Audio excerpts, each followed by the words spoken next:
আপনাদের কি থিম রয়েছে এবং কি নিয়ে এই পরিকল্পনা?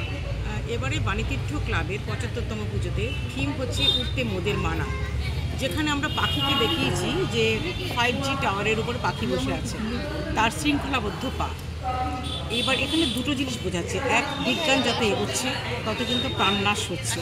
সেই পাখিটা যখন 5G টাওয়ারের উপরে 5G টাওয়ারের জন্য অনেক ক্ষেত্রে দেখবেন আমাদের পাখির কিন্তু এখন উঠতে দেখতে পাই না আকাশে।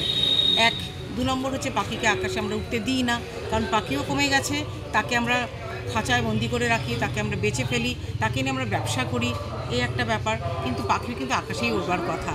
এবং পাখিকে যদি আমি প্রতীকী হিসেবে দেখি, আমাদের মানুষ জীবনে যদি আমরা এটাকে নিয়ে আসি, মানে এটাকে যদি কম্পেয়ার করি আমরা মানুষের সাথে, রূপক হিসাবে যদি পাখিকে ধরি, তাহলে সেক্ষেত্রে দেখুন আমরা ছোটোর থেকেই আমাদের নিজেদের শুরুটাকে আমাদের বাচ্চার উপরে চাপিয়ে দিই। আমরা চাই আমার ছেলে বা মেয়ে যেই হোক না কেন, ডাক্তার, ইঞ্জিনিয়ার, ব্যারিস্টার, উকিল, প্রফেসর, শিক্ষক নিদেন পক্ষে হোক, কিন্তু আমরা কখনোই চাই না আমার বাচ্চাটা হাতে রং তুলি নিয়ে আঁকুক, আমার বাচ্চাটা এরকমভাবে একটা শৈল্পিক কাজ করুক, আমার